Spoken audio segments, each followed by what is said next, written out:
Hello everybody and welcome back to another chess video, and I'm sorry if this is posted a little bit after 11 o'clock Eastern AM. It's just I was a little busy, so I started it this morning, and then I had this issue where I accidentally exited out and I had to reset all the visual arts because there's no save button.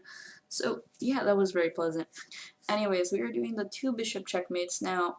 This one's slightly harder, and there's a whole bunch of concepts and a whole bunch of ways you can do it, so I'm just going to show you my way, which should be pretty easy. It has a few confusing parts, but that's expected with the 2 bishop checkmate, but I think you should catch on pretty quickly if you watch the video, and you definitely have to pull out your own board, put 2 bishops and a king on the board, and then just see how to do, because I can't show you every move possible with the scenario or every starting position and so all that. But anyways, let's get started.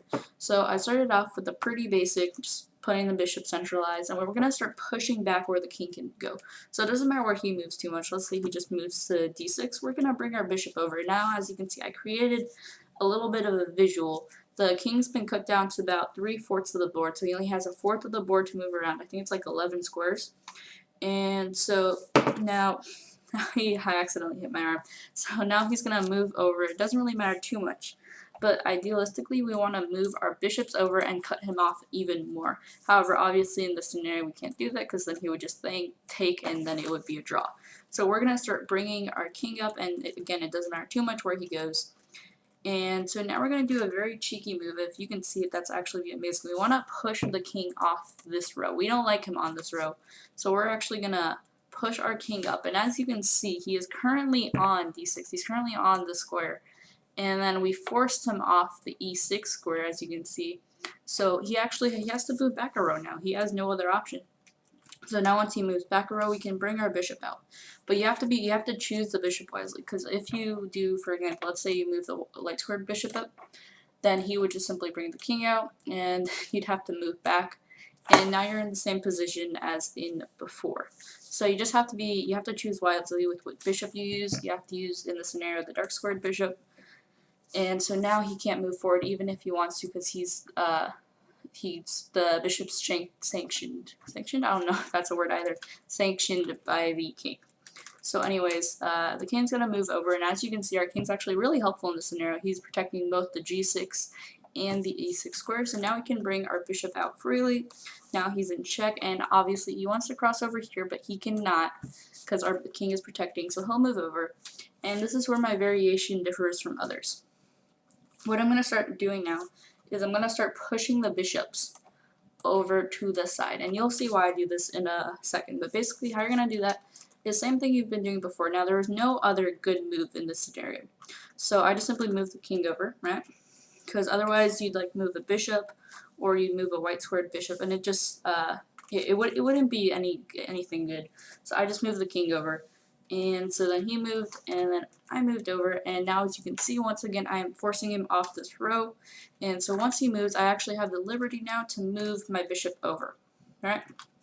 And so it doesn't matter, he can move his king over here. I think that's actually what he did. Yeah, he moved his king over there, and so that's perfectly okay, because now I can move my bishop back, and he can't follow me over to like this area of the board. He can't cross over to these 4 squares. And so now he's going to move, and we're going to try to do that one more time. He actually moved out, so we could easily move our bishop. He moved in trying to take the bishop, but we're like, nope, and then we just moved our bishop back. And now, as you can see, we are in a good position to start getting checkmate. He's been cut off to the corner of the board, so now he's going to move. We're going to bring our king up. Now this is where it gets confusing, so pay attention here, because the rest probably has been pretty easy for the most of you. You guys probably understood it. You're like, yeah, that's okay. Basically, this is what you definitely have to test out on your own, is you're gonna push the king off the row, right, using the same technique we've been doing, and now we're gonna move our king on top of him, and that prevents him from going to the next row either, so he is now forced to the last row of the board, and it doesn't matter if he moves d8 or b8, it'll be the same move, so he'll move d8, and we're gonna move our king over. And so basically what we want to do now is we want to bring our bishop over here, and that would basically block off the areas he can go, and our king would take over the areas that would generally be protected by the dark squared bishop, if that makes any sense. So he's forced to move now, and that's the reason that we move the king over, because obviously if we did this right away, he'd take, and again it'd be a draw. So he's going to move over, or sorry, we're going to move over, then he's going to move over. And now we can bring our bishop over, and as you can see, we created this little box. He can't cross over this box. He's down to 3 squares. He's forced to move to b8. Now we can bring our other bishop up, and so now we force him to 2 squares. Now he's going to move over. Here's where you're going to want to be careful. If you move the bishop right here and continue with the technique, then you're accidentally going to stalemate him, because he's not in check, but he has nowhere to go. So make sure you don't do that. Make sure you just do a stall move, maybe move the bishop over. I move bishop to e6, and so now as you can see, he's forced to move over, and now when we move, it's check.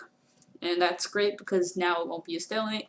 He'll move over, and now I'm sure most of you see the checkmate. If you want to pause it, see it for yourself, you just bring the bishop over, and this is actually checkmate. Now, this probably was really confusing for some of you, so definitely rewind the video, watch it some more. Maybe definitely try it on your own, because it takes a while to get used to, and it takes a bit to know how to do it in a game. This generally, I'd say it takes about 20 to 30 moves to checkmate, even if you don't do the perfect moves, so it should be okay, but you definitely don't want to start during like a blitz match to think how you should checkmate, because you'll probably end up doing it in higher than 50 moves, or you'll end up stalemating him or lose a bishop or something like that. So make sure to practice it. Anyways, I hope you guys have an excellent day. Peace out.